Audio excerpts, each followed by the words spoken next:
Vamos lá, Fórum Mídias de hoje. Antes, eu já vou falando com as pessoas, se eu der uma pausa para dar umas tossidas aí, que eu peguei, eu estou com uma gripe violenta aqui, tive febre, tudo, então estou meio chumbado aqui, pedindo já desculpa. Obrigado. Então, vamos lá, Fórum Mídias de hoje, 11 de junho de 2025. Aqui temos a imagem do ex-presidente Jair Bolsonaro, lá ao fundo, desfocado, o ministro Alexandre, no encontro de ontem lá, aquela vergonha lá no STF, em que ele desdisse tudo o que falou a vida inteira, disse que era só fanfarronice dele, que ele é um fanfarrão, ele é desse jeito mesmo. Agora, logo ele que acusa o Alexandre de Moraes de ditador e diz que o Brasil vive uma ditadura, ele e os apoiadores dele, não é? Então, ontem ele pôde brincar lá, fazer piada, até sugerir que o Alexandre de Moraes fosse vice dele numa eleição impossível, já que ele está inelegível, mas mesmo assim fazendo gracinha. Vamos lembrar aqui como seria o depoimento dele na época, o depoimento não, o interrogatório, porque ontem foi interrogatório, como seria o interrogatório dele na época de uma ditadura mesmo. Aqui é o relatório da Comissão Nacional da Verdade sobre as diversas modalidades de tortura utilizada contra presos políticos durante a ditadura de 1964 a 1985. O documento divide os tipos de tortura em físicas, psicológicas e sexuais. Hein, Bolsonaro? Qual dos três tipos você ia preferir lá? Pegar uma física, uma psicológica ou uma tortura sexual lá dos seus heróis torturadores? Com 4.328 páginas, o documento consolida o trabalho da comissão. O texto aponta que foram 377 pessoas responsáveis diretas ou indiretas pela prática de tortura e assassinatos durante a ditadura militar. De acordo com o relatório, a violência contra presos políticos e operadores do regime não era algo isolado, mas sim uma política de repressão coordenada pelas Forças Armadas. A tortura era aplicada em todas as vítimas de forma precisa e padronizada, seguindo um mesmo sistema estabelecido para todos os agentes. Ou seja, era uma prática. Entre as práticas de tortura mais conhecidas estão os choques elétricos, o uso de palmatórias e o pau de arara, modalidade em que o preso fica pendurado pelos pés e com os braços amarrados. Outra prática comum era o uso da geladeira, pela qual o preso era confinado em uma caixa de aproximadamente 1,5 metro de altura, com paredes forradas por placas isolantes que não permitiam a entrada de luz ou som externos. Um sistema de refrigeração alterna temperaturas baixas com temperaturas altas fornecidas por um outro de aquecimento. A cela fica totalmente escura na maior parte do tempo. No teto, acendem-se as luzes em ritmo rápido e intermitente, pequenas luzes coloridas, ao mesmo tempo em que um alto-falante instalado dentro dessa cela emite sons de gritos, buzinas e outros em altíssimo volume. A vítima despida permanece aí por períodos que variam de horas até dias, muitas vezes sem qualquer alimentação ou água. Hein, Bolsonaro, que tal? Esta é que é a ditadura, canalha. A presidenta Dilma Vana Rousseff foi torturada nos porões da ditadura em Juiz de Fora, zona da Mata Mineira, e não apenas em São Paulo e no Rio de Janeiro, como se pensava até agora. Em Minas, ela foi colocada no pau de arara, apanhou de palmatória, levou choques e socos que causaram problemas graves na sua arcada dentária. É o que revelam os documentos da Comissão da Verdade. Este daqui é o herói da família Bolsonaro e também de outros militares, como o general Mourão, o Carlos Alberto Brilhante Ustra, como está escrito aqui em cima, olha só, Justiça reconhece Ustra como torturador. Não sou eu que estou dizendo, foi o Tribunal de Justiça de São Paulo reconheceu oficialmente como torturador.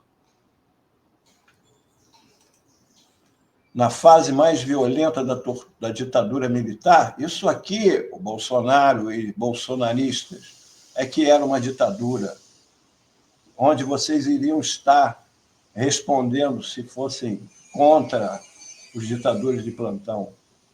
Quando não mais restavam técnicas de tortura para arrancar delações de suas vítimas, os torturadores recorriam ao último expediente, usar os filhos dos presos políticos, fossem eles crianças ou mesmo bebês, na última tentativa para obter informações. Isso era o interrogatório na ditadura, não é aquele de ontem, a que foram submetidos os generais, o ex-ministro Torres e o Jair Bolsonaro. Ou então torturava-se em família, pais, mães, filhos, irmãos, sofrendo juntos os horrores do cárcere. Presa aos 26 anos no DOI-CODE, Centro de Repressão do Exército de São Paulo, Maria Amélia Telles relembra o dia em que o coronel Carlos Alberto Brilhante Ustra pegou nas mãos de seus 2 filhos, Edson Telles, à época com 5 anos, e Janaína com 4, e os levou até a cela onde ela estava sendo torturada, nua, suja de sangue, vômito e urina, na cadeira do dragão.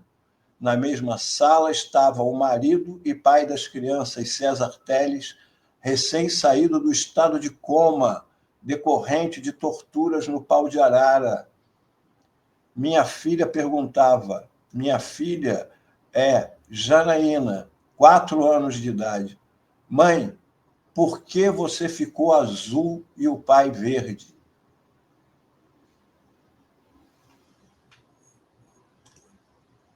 Este daqui é Stuart Angel. Ele foi torturado, o interrogatório dele, ele foi torturado, espancado, e foi amarrado em um jipe militar com a boca próxima ao cano de descarga e arrastado pelo pátio da unidade militar, inalando gás carbônico. O corpo dele nunca foi localizado. Essa aqui é a mãe do Stuart Angel e também da jornalista Hildegard Angel. Todos conhecem. Zuzu Angel, em 1996. Ela lutava para buscar o corpo do filho, como nós vimos no filme Ainda Estou Aqui, a Eunice Paiva querendo notícias do marido. E ela foi assassinada pela ditadura. Quando saía do túnel Dois Irmãos com seu carro, o carro foi cercado por outros 2, provocando uma colisão contra a proteção do viaduto, e logo em seguida o carro despencou do barranco. Isso é ali, aqui no Rio de Janeiro, na Barra da Tijuca. E ela foi morta. Isso, depois, o agente identificou que havia pessoa envolvida com a ditadura no caso.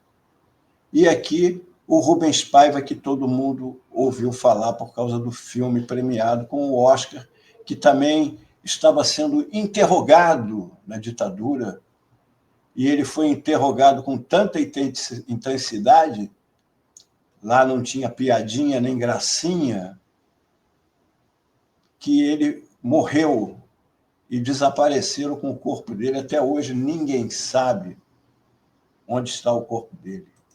Eu queria saber como é que o Jair Bolsonaro se portaria se o interrogador dele fosse, como ele diz, um ditador.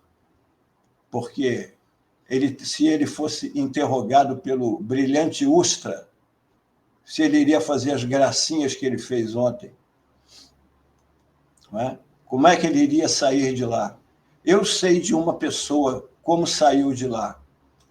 Essa daqui, ó, de cabeça erguida, enquanto os juízes militares estavam tapando o rosto com vergonha. Que é isso que nós temos, vergonha desses militares que defendem golpe, que defendem tortura, que defendem o assassinato do presidente Lula, do vice Alckmin e do presidente do tribunal, e na hora H arregam, desmentem tudo, dizem que não fizeram nada, que era só conversa de bêbado de botequim. Qual a responsabilidade dessas pessoas? Qual a responsabilidade delas? Eu agora quero aproveitar aqui e trazer uma imagem aqui, ó. Você está entendendo bem, você está entendendo, estou falando brasileiro. Vocês lembram desse haitiano, logo no início do governo Bolsonaro, que ele disse: Bolsonaro, acabou Bolsonaro, você não é presidente mais. Bolsonaro acabou. Você está recebendo mensagem no meu celular. Todo mundo, todo brasileiro está recebendo mensagem no seu celular. Você está recebendo mensagem a Deus Espírito mandar para você. Você não é presidente mais. Você não é presidente mais. Não precisa ver difícil. A pergunta que fica é: onde foi parar esse haitiano? Nunca mais se ouviu falar dele. Ele apareceu, falou isso aí, encostaram ele para um canto e sumiu. Será que ele foi entregue para o interrogatório da turma do Bolsonaro? O Brasil merece essa resposta. O que houve com o haitiano? O que houve com ele? Porque com o Bolsonaro, a gente sabe, ele está sendo julgado dentro da democracia, respondendo a um processo onde ontem ele pôde falar as besteiras que quis, sem ser rebatido. E ele vai ser julgado, muito provavelmente condenado, mas sem ser torturado, sem ser assassinado, como ele vive pregando que a ditadura matou pouco e que ele sempre foi a favor da tortura. Ele, pelo visto, é a favor da tortura nos outros, mas não nele, que é um frouxo. Porque lá, diante do juiz, se afrouxou, gaguejou e não teve coragem de afirmar nada do que vive falando nos palanques. Por que não chamou o Moraes de ditador na cara dele? Por quê? Já vai ser condenado mesmo, devia falar: eu acho você um ditador, eu acho que você não é justo, eu acho que você persegue nós, os bolsomínios, você persegue o nosso partido, a justiça daqui do Brasil não vale, isso aqui é uma ditadura. Por que ele não falou nada disso? Na hora que podia falar, na frente do juiz. Era isto, o Fórum Mídias de hoje. Bom, muito bem disse, muito bom, Melo. É o frouxo, o frouxo. E aí eu tenho uma relação muito próxima com a família da Melinha, que você mencionou. Eu vou colocar, inclusive, em 2013, Melo, eu ganhei o prêmio ESSO de telejornalismo quando trabalhava na Record, e a Record era, vamos dizer, a aliada do governo Lula. Eu fiz uma série sobre as crianças e a tortura. Vou colocar, inclusive, aqui, se quem quiser ver, está lá na minha plataforma Vimeo, coloquei aqui no chat, quem quiser assistir a esta série, porque você falou muito bem da filha da Amelinha, que é minha amiga, que falou que o pai era verde e a mãe estava... Eles estavam com as cores diferentes. Azul. Isso, azul e verde. Então, nessa série a gente mostra como as crianças foram usadas para tentar arrancar depoimento dos pais de uma maneira inacreditável, né? E são esses mesmos caras que estavam ontem fazendo piada, bonzinhos, são esses aí os que apoiam isso, né? E eles passaram por um interrogatório risonho ontem, quando lá atrás faziam barbaridades, como levar a criança para ver o pai esmagado dentro de uma sala de tortura, que eles fizeram isso. Nossa Senhora. É isto. Gente, até amanhã com mais um Fórum Mind. Até amanhã. Obrigada. Valeu, Melo. Até.